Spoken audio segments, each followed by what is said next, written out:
Kia ora, I'm Gabriel and I'm here to show you the DOC 250 setting tool. Grab your setting tool. One side is shaped like a C and is rigid, the other side moves and has a hook on the end. Sometimes the moving side can get a bit stiff, so check it's moving freely.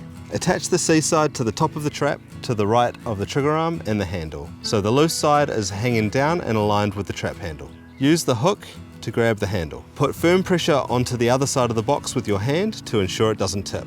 A knee on the near side of the box can help too. Lift up all the way over the trigger arm, all the way towards you. Then go gently forward until the bottom of the trigger arm catches the sear, which is the little tab just above the kill plate. Gently unhook the setting tool from the trap handle. Remember to put the handle down so it doesn't catch on the lid. So I'll pivot the lid back, making sure not to catch the trap mechanism on the way through. There's heaps of information online. Visit predatorfreenz.org.